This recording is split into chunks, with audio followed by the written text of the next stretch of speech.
Hi, I'm Nicholas Revelis, the Geisel Director of Education and Outreach for San Diego Opera, but you can call me Dr. Nick.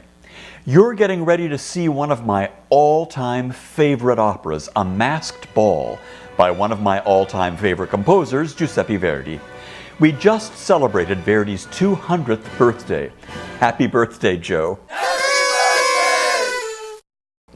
So this terrific composer has been on my mind a lot lately, and here at the opera we've been preparing to produce this wonderful opera which is based upon a real-life incident, the assassination of the King of Sweden in 1792.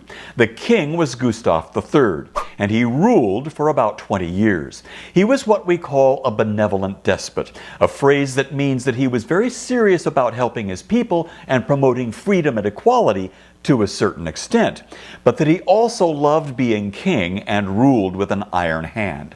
In other words, if there was ever a conflict between the people's freedom and his prerogatives as king, the king stuff would always win out.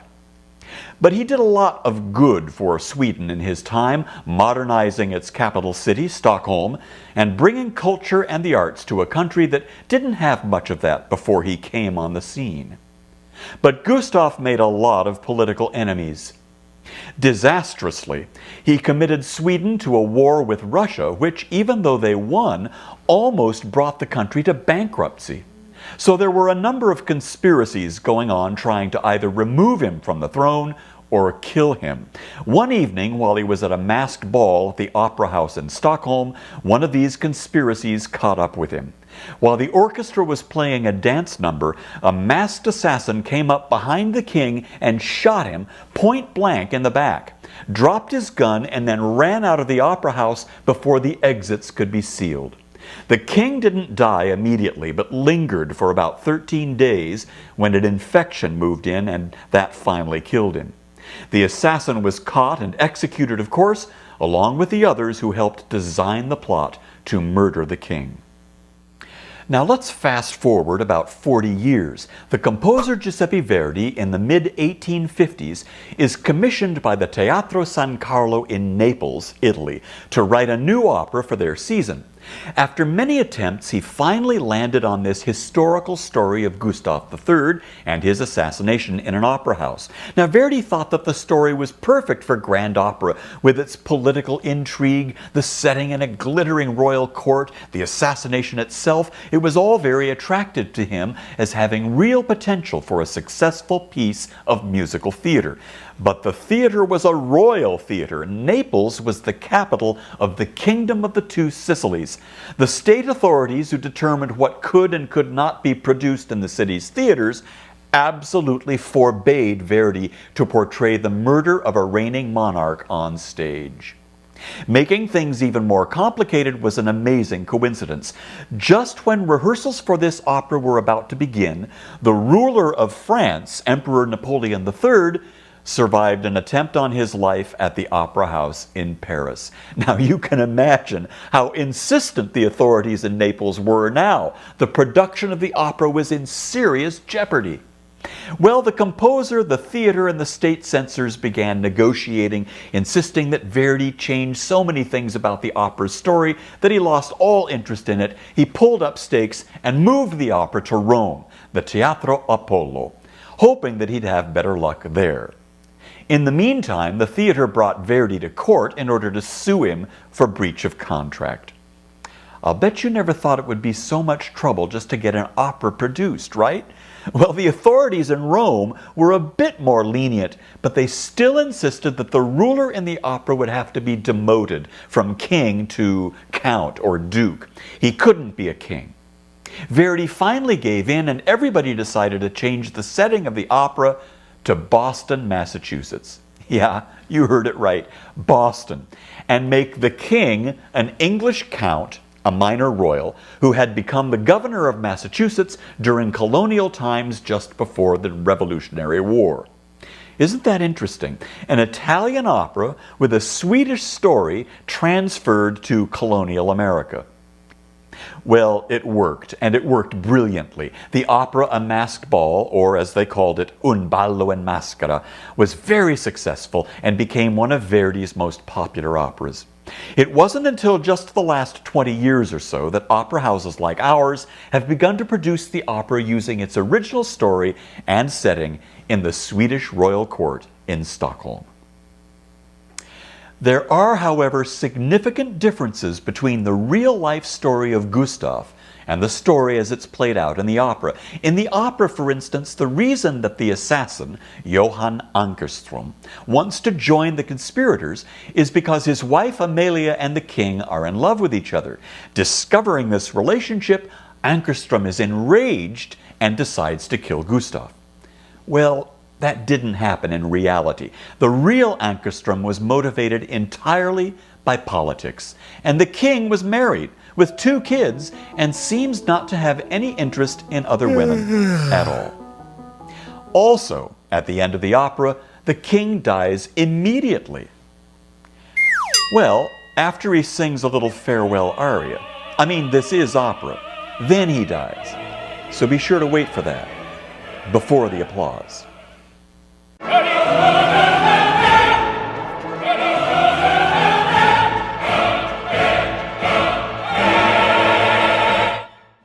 Many operas are introduced by a short prelude or overture played by the orchestra before the curtain goes up on the first scene of the show. And yes, we in the business call it a show. Well, that's just as true of Verdi's opera A Masked Ball as it is of those many other operas. It begins with the orchestra playing alone in the orchestra pit, giving us a kind of soundscape or sound environment to help us get into the story of the opera. One of the things these preludes or overtures often do is to introduce us to some of the melodies that we'll hear during the course of the opera itself. Let me take you through this prelude to the opera A Masked Ball and introduce you to those melodies. First of all, we get music that's kind of mysterious. I'm not even sure what Verdi means by these gestures, but the first things we hear are plucked strings playing 3 very quiet notes, followed by a couple of woodwinds playing a wispy little tune that has the shape of a cloud of smoke. Very mysterious, very quiet, right? Maybe not the kind of music that we would choose to introduce an opera about a royal court, political intrigue, and assassination. Perhaps Verdi is purposefully keeping things vague at the beginning, not wanting to let us know just yet what he intends.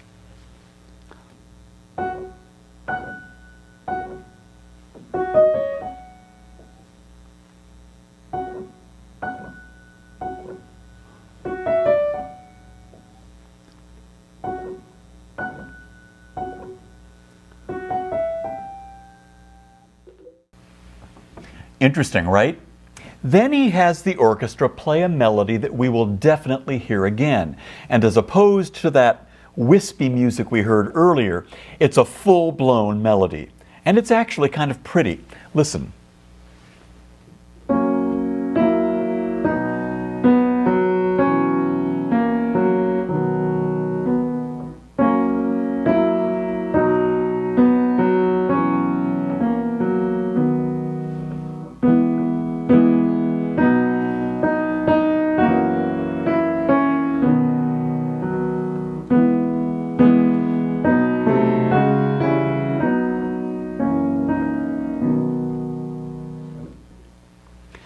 This is the music that we'll hear later in the opening scene. We'll be in one of the great halls of the royal palace in Stockholm in the presence of the king.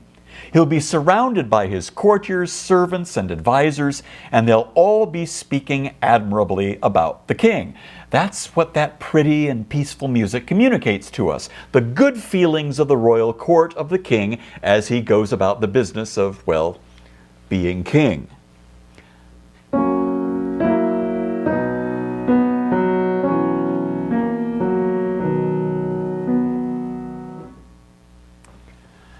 Then we hear something completely different, something that sounds sinister and sneaky and played by the lower instruments in the orchestra, like the cellos and basses.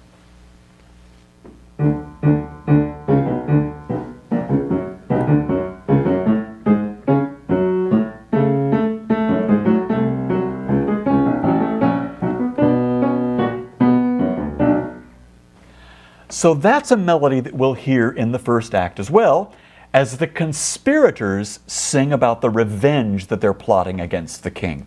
These are the assassins who will eventually be victorious over the king. And it sounds just like that, doesn't it? That they're conspiring.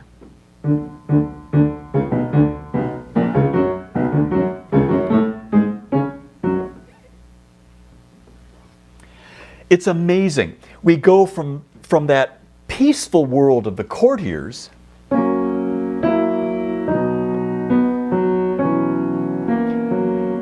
to the world of the conspirators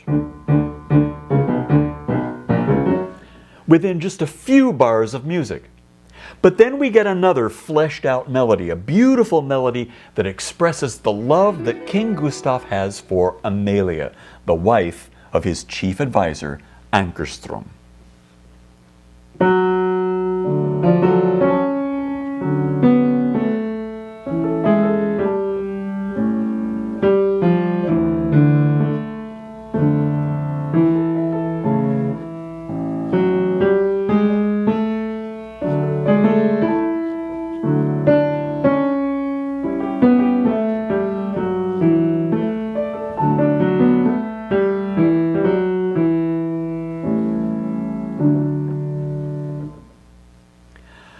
This is the kind of music that Verdi is really good at. Love music. Music to express the emotions. Music to express one character's feelings for another character. In this case, King Gustav for Amalia. So in a couple of minutes of prelude to the opera, played by the orchestra alone, we have some of the musical material, the musical building blocks that we as an audience will experience as the opera develops. Before the curtain even goes up, our brains have come to recognize the difference between this and this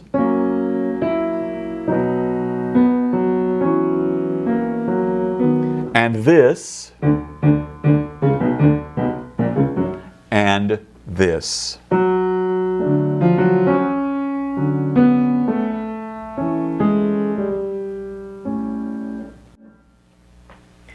It takes a genius to give us a sound environment like that as we wait in the dark in the theater for the opera to begin. That genius is Giuseppe Verdi, and I know that you're going to love every minute of this music.